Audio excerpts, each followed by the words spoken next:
ঘুমটাও না অনেক বেয়াদব, মানে ছুটির দিন সেই 7টার আগেই ঘুমটা ভেঙে যায়। আর স্কুল যখন মানে চলাকালীন সময় ঘুম শুধু ঘুম ভাঙতেই চায় না, সেটাই বললাম, আসলে ঘুমও বোঝে। এটা খুবই বেয়াদব একটা জিনিস।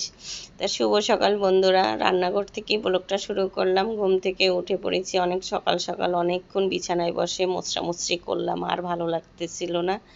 তাই পরে চিন্তা করলাম একটু রুটি ভেজে নিই, আর তিনজনের জন্য 3টা ডিম পোচ করলাম, আর আমও ছিল।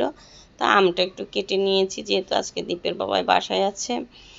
সেও নাস্তা খাওয়ার জন্য অস্থির হয়ে বসে আছে, এই জন্য তার নাস্তাটা আগে রেডি করে দিলাম, এই যে তাকে দিয়ে দিলাম। তা বাবু উঠে গেছে, বাবু একটু লেট করেই উঠলো। তা বাবুকেও দিয়ে দিয়েছি, আর আমিও খেয়ে নিয়েছি। আর আজ না রান্না করব ছোট মাছ, তাই এই যে অনেকগুলো পেঁয়াজ নিলাম, এখন পেঁয়াজটা কেটে নিচ্ছি।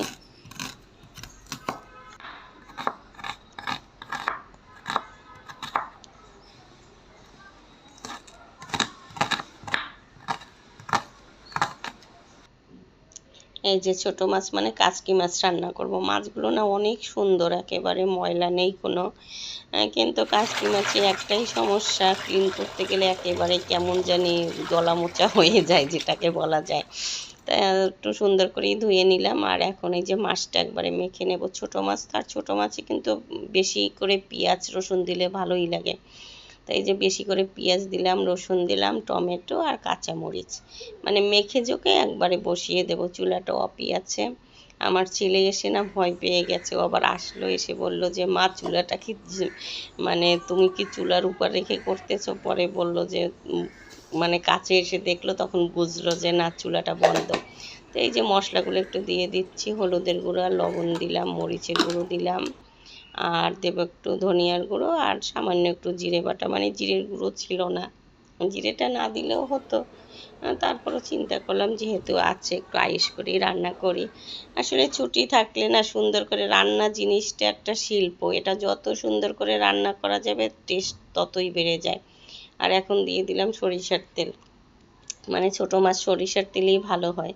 এখন সুন্দর করে মেখে নিচ্ছি। আর এই যে এটা যে কড়াইটা আজকে কেমন দেখাচ্ছে, এটা কালকে যে করেছিলাম ব্রেস্তা, এই কারণে কড়াইটা একেবারে নষ্ট হয়ে গেছে। এখন এই যে মাছটা দিয়ে একটু এপিট ওপিট করে নেবে। যখনই মাছটা এরকম করি না, মার কথা মনে পড়ে, যে মা আগে কত সুন্দর করে রান্না করতো, আর এখন তো সে রান্নাটাই ভুলে গেছে।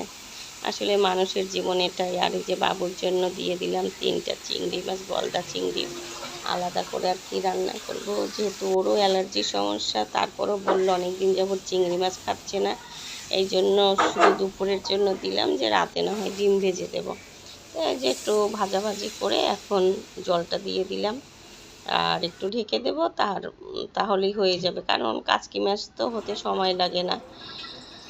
এই যে জল একটু আছে। দীপ আবার আমার পাশে এসে দাঁড়ালো, দেখতেছে আমি কি করতেছি, আর কয়েকটা আজকে রসুন দিয়ে দিলাম, গোটা গোটা করে। আসলে রসুনটা দেয় না, স্বাদটাও বেড়ে গেছে। আর এখন একটু দিয়ে দিলাম ধনিয়া পাতা। ও আবার এসে বলল এটাও ধনিয়া পাতা। ওই যে রান্নাগুলো তো দেখি, তো অনেক সময় রেসিপি, যে সব কিছুতেই অতনু রান্না করে দেখি, মুরগির মাংস, খাসির মাংস, সবটাই সে ধনিয়া পাতা ইউজ করে। দীপ আবার বলতেছে দেখবা মা, একদিন রসমালাইতেও সে ধনিয়া পাতা আর পুদিনা পাতা দিয়ে দেবে। একটু তোমাদের সাথে মজাই করলাম। এখন একটু ঢেকে দিলাম, হয়ে যাবে মাছটা। আর একটু কাঁকরোল ভাজি করব আজকে, এই কাঁকরোল ভাজিটা অনেক ভালো লাগে, কিন্তু এবার আর করাই হচ্ছিল না। আজকে মনে করলাম এইভাবে একটু করে নিতে, পেঁয়াজ দিয়ে দিলাম একটু বেশি করে। আর এখন কাঁকরোলটাও একটু পেঁয়াজটা সামান্য একটু ভাজবো, তারপরে কাঁকরোলটাও দিয়ে দেবো। কাঁকরোলের সাথে পেঁয়াজটা ভাজা হয়ে যাবে। আজকে আবার সেই লেভেলের গরম পড়েছে, আমি ভয়েসটা দিচ্ছি ফ্যানের আওয়াজে, তো বাজে শোনাবে, এই জন্য ফ্যানটা বন্ধ করা। অনেক গরম লাগতেছে, ঘেমে যাচ্ছি। বৃষ্টিটা হলে একটু ঠান্ডা লাগে, আবার বৃষ্টিটা চলে গেলে আবার সেই কঠিন লেভেলে গরম পড়ে যায়। যে কাঁকরোলটা দিয়ে দিলাম, 3টা কাঁচামরিচ দিলাম, আর এখন একটু দিয়ে দেবো হলুদের গুঁড়ো, আর একটু লবণের গুঁড়ো বলতে যাচ্ছিলাম। এটা আর কিছুই দেবো না, এরকম করে একটু ভেজে নেব। ঢাকবো, একটু সামান্য ঢেকেছিলাম। তা দীপ আজকে আবার এটা খেলো। আমি প্রথম বলছিলাম যে বাবা কাঁকরোল ভাজি খাবা, বললো যে দেও একটু খেয়ে দেখি। এখন বড় হচ্ছে তো এখন সব কিছুরই স্বাদ বোঝে। তা খেয়ে বললো যে মা ভালোই হয়েছে। আসলে এইভাবে কাঁকরোল ভাজি করলে ভালোই লাগে। তাই যে এরকম করে একটু ভেজে নিচ্ছি, মানে কাঁকরোলটা একটু লাল লাল করে নেব, সাথে পেঁয়াজটাও ভাজা হয়ে যাবে। হয়ে গেল, রান্না বান্নার পর একটু ঢেকে দিলাম। এখন দ্বীপের আজকে বেশি ক্ষুধা লেগেছে, সে আগেই খেয়ে নিয়েছে। দ্বীপের বাবা বলল সে একটু পরে খাবে, আর আমারও অনেক ক্ষুধা লেগেছে, কেন জানি বুঝতেছি না। তা আমি যে লাঞ্চটা করে নিচ্ছি, আগে কাঁকরোল ভাজি দিয়ে খেয়ে নিচ্ছি, একটু সাথে লেবুও নিলাম, অনেক টেস্ট হয়েছে। তা মনে করলাম যে আসলে বাবুজি বলেছে ঠিকই, আসলে ও স্বাদ না হলে খেত না। আর মাছ তো অনেক দিন পর ছোট মাছ খাচ্ছি, মানে কালকে যে বিরিয়ানি খেয়েছি তার কাছে মানে তার চেয়ে আমার মনে হয় কি ছোট মাছ দিয়ে আজকে আমি ভালো খেয়েছি। আসলে ছোট মাছ আমার কাছে সব সময় ভালো লাগে, কিন্তু সময়ের অভাবে করা হয় না।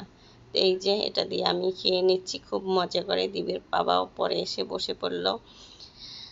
তাহলে আজকের ব্লগটা এখানেই শেষ করলাম। তোমরা সবাই ভালো থাকবে, দেখা হবে পরবর্তী ব্লগে। Bye bye, tata.